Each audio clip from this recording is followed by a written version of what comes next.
Kamela kwesibongo. uJesu kade ngibheka amazwi afundiwe. Ukhulunywa ngendaba yokuthi esesiphambanweni esehlatshiwe wagebisikhanda wafa. Lithi iBhayibheli kwakugubhoza igazi. Hallelujah.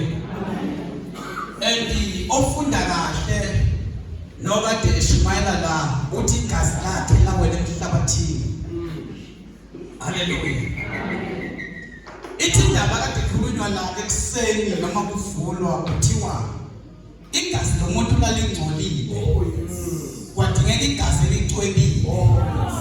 Kwathatha igazi elicwebile layofakwa kumuntu. Kwathatha igazi elingcolile labuyiswa umuntu onegazi elicwebile. Oh yes. Ithi indaba kule verse sifunda kulo.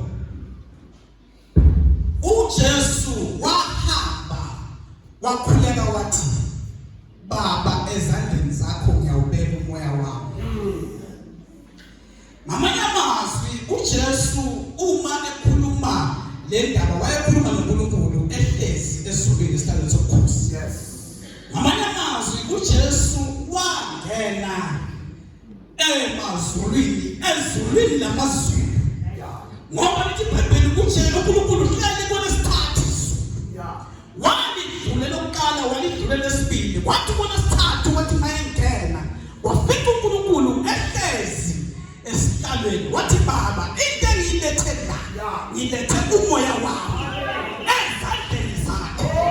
Ngoba ikhona into ethi uma uJesu wakhe thukuye kuNkulunkulu elethe umoya wakhe ezandleni zikaNkulunkulu kodwa kukhona ezinye izandla ezifuna umoya womuntu.